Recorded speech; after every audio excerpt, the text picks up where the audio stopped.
What's up everyone? To this video, may pupuntahan pala ako kasi magbabayad ako sa balance ng cargo.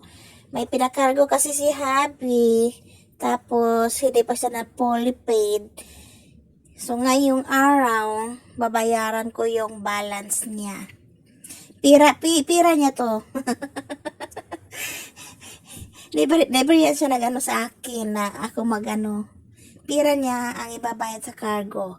Sarili niyang pera. Baka ano naman yung isipin niyo dyan mga kamarites ha. May pera si Habi. Marunong siya mag-budget ng pera niya. So siya magbayad ng cargo niya. Okay, mga kamarites.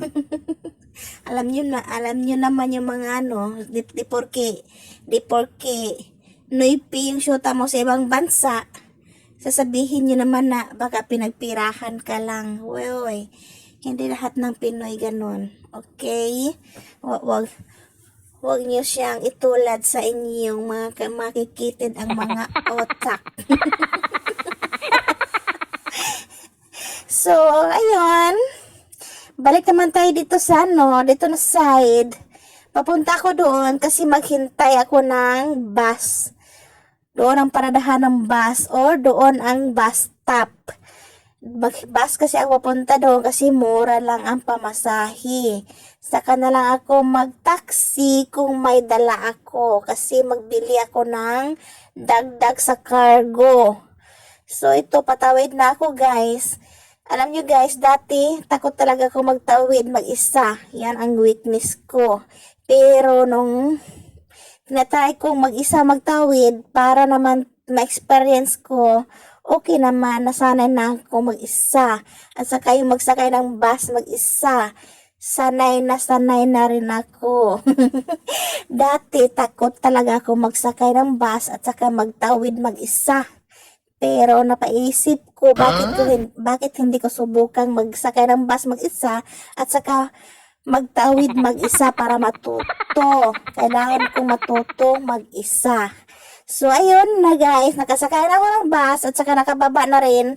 Hanapin ko yung opisina ng Makati Cargo kasi bayaran ko yung balance ni Habi para ma-deliver na sa kanila. Advance. So, ayun, hinanap ko muna yung opisina ng cargo kasi nilipat naman nila yung opisina nila. Naglipat sila, kaya hinanap ko dito. Nagtanong-tanong, marami akong tinatanong-tanongan dito kung saan yung Makati Cargo. Sabi ng ibang lahi, mana, mapi malom. Si Mada, alam niya, hindi rin ako mas marunong masyado mag-Arabic. No, ang sinabi ko, yung agency ng sabi ko, agency ng cargo. Sino cargo? sabi nung tinanungan ko, sino cargo? Hanggang napaisip ko guys, tatawagan ko yung Makati Cargo. May resibo pala akong dala. So, sinicheck ko yung number nila.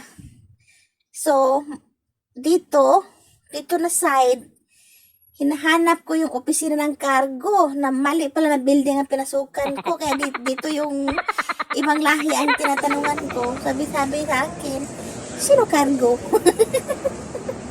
Mapimalo mo sinugol. Sabi ko naman, hada cargo. Malakrap. Mapimalom, sabi niya. So, hanggang napagod ako, yon, tinatawagan ko siya sa resibo hanggang nakita ko yung opisina ng Makati Cargo. So, after nabayaran ko yung cargo, namili na ako ng pangpakargo na ulit.